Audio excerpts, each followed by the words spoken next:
Hello, I'm Archie Luxury and welcome to the program. Today I'd like to talk about luxury watches and classical music. That's right, luxury watches and classical music. What have they got in common? Now, the thing is this.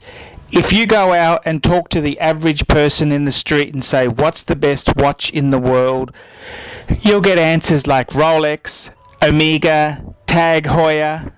And if you go out to this the same street and you ask these cretins what is the best music in the world, you'll hear a variety of pop bands, rock bands, heavy metal bands, and the reality is most people are complete fuckwits. Most people have the education of a 10-year-old. You know, most people are fucking stupid. And the same can be said for watches as it can be said for music. And I mean, let's be completely honest there. Highbrow music is classical music. Chopin, Beethoven, not to mention all the Russian composers. And, you know, the reality is that most people in the street wouldn't know a chromatic scale from an arpeggio, and it's reflected in their stupidity when it comes to timepieces and music. And I mean, pop music, all pop music is, it's music that's done very cheaply. A lot of the times the musicians have no idea of chords or keys or fucking chromatic scales. They just fucking strum a guitar or hit a fucking drum. And as far as the music goes, it's amplified. Why is it amplified? Because otherwise you'd need a fucking orchestra. Orchestras cost money. And most pop music, what is it? It's just very, very cheap, amplified music for the masses, for the hoi polloi. And this is the reality. I mean, the reality is it's classical music, which is the foundation of really fine music.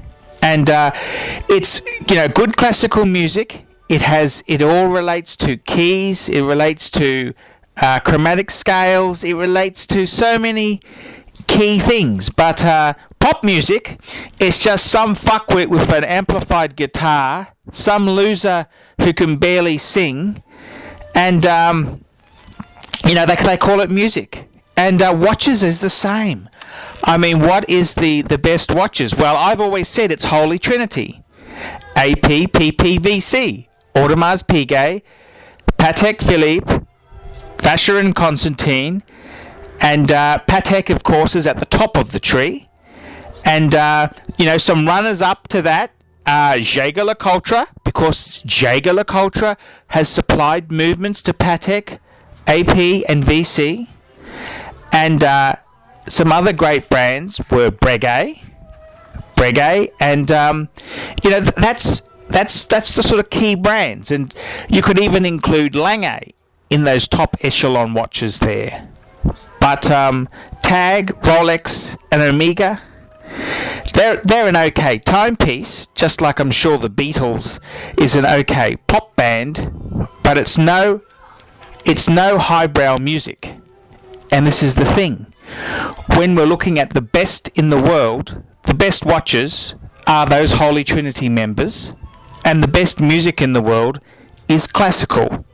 And that's what it is. And I mean, most people are fucking stupid. Most people wouldn't know what a chromatic scale is. Most people have no understanding on any of these key functions in music, and merely would go for popular sort of music, which is amplified shit. Amplified shit is what pop music, rock music is all about. I mean, I don't mind a bit of jazz. Jazz is okay, bit of Art Pepper, but I got to be honest with you, it's classical music that is the highbrow music, and the same can be said for watches. And now, what does this prove? What it proves is that most people are fucking morons, most people are fucking stupid, and most people are just fucking fools who don't understand the truth. And the same can be said for watches. Those key brands, AP, PP, VC, most people have never fucking heard of them. And this just shows you how stupid the average person on this planet is. I'm Archie Luxury, and I'm here to change that. See you later.